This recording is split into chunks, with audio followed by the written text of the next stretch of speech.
All right, let's talk about coffee. But I want you to forget what you think you know about the business. Because in 2025, it's not just a market for your morning caffeine fix, it is a full-blown global war.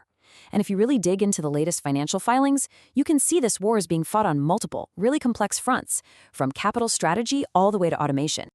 Okay, so let's dive into the main battlefield. Right now, the conflict at the very top of the market really boils down to three core strategies.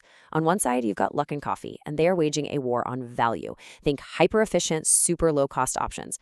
In the center, you have the giant, the incumbent, Starbucks, trying to defend its turf, the premium experience. And then, kind of breaking through the lines, you've got Dutch Bros, a company built entirely for one thing, speed. So the first major battlefront, it isn't even about how the coffee tastes. It's about money. It's all about how these companies choose to build their empires. And this one strategic choice has massive, massive consequences for their financial health down the line. And that choice really comes down to two totally different philosophies. You've got the asset-light model, where you use your partner's capital to expand like crazy. Then there's the asset-heavy model, where you own everything. That gives you total control, sure, but it also saddles you with just an enormous amount of financial risk. And this is where it gets really, really stark. Look at this number, $27,000. That's about what it costs Luckin to equip a new partner store. This incredibly low capital requirement is basically the rocket fuel behind its explosive growth. It lets them scale across China without taking on mountains of debt. Now, for a dramatic contrast, look at BlackRock Coffee. They insist on 100% direct ownership of their stores. And to do that, they have to invest a staggering $650,000 for each new store. I mean, that's more than 20 times the cost for Luckin. It just shows you the extreme capital intensity of an asset-heavy strategy. But you know that upfront cost? That's only half the story. This capital strategy translates directly into long-term financial burdens. It creates this hidden risk that just sits there on the balance sheet, disguised as operating leases. This table is a perfect illustration of what we call unit store lease leverage. Now, you see Luckin's total lease liability over $1 billion, and you think, wow, that's huge. But when you divide that by its 31,000 stores, the risk per store is actually tiny. Now, contrast that with BlackRock. Their $127 million in lease debt represents a crippling 37.7% of its total assets. That's the hidden danger. So what's the crucial point here?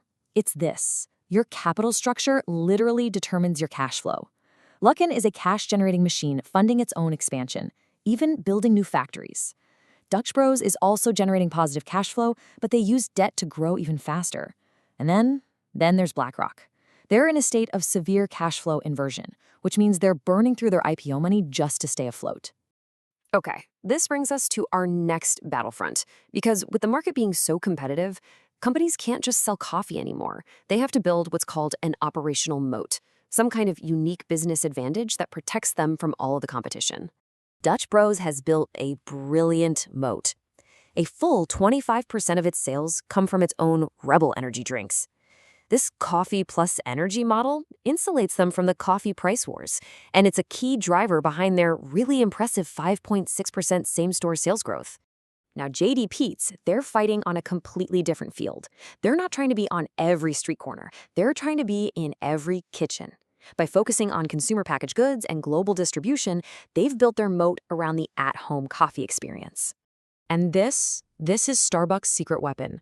While its in-store transactions in North America are actually declining, its channel development division, that's basically its partnership with Nestle to sell products in grocery stores, is a profit-printing machine. It boasts an incredible 47.3% operating margin that acts as a critical financial buffer for the entire company.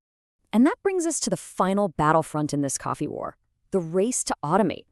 With labor costs rising everywhere, integrating technology is no longer just an option, it is the absolute key to survival and profitability. And what's interesting is that each company is taking a different path. Luckin uses AI to manage basically everything, from staff schedules to inventory. Starbucks is investing in new automated machines to free up its baristas. For Dutch Bros, it's all about that speed, so they use tap systems to hit a 90-second service goal. And JD Peet's, they leverage data to optimize their entire global supply chain. But for a company that was born digital, like Luckin, technology isn't just some efficiency tool. It's what they call a digital flywheel. It's the fundamental operating system at the very heart of their business.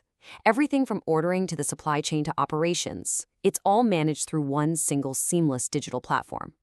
So, as these coffee wars keep evolving, the whole industry is structurally shifting towards automation, data driven efficiency, and these capital light models. But it leaves us with one critical question, doesn't it? In a future that's obsessed with speed and algorithms, what is the true value of that human connection that coffee has always promised?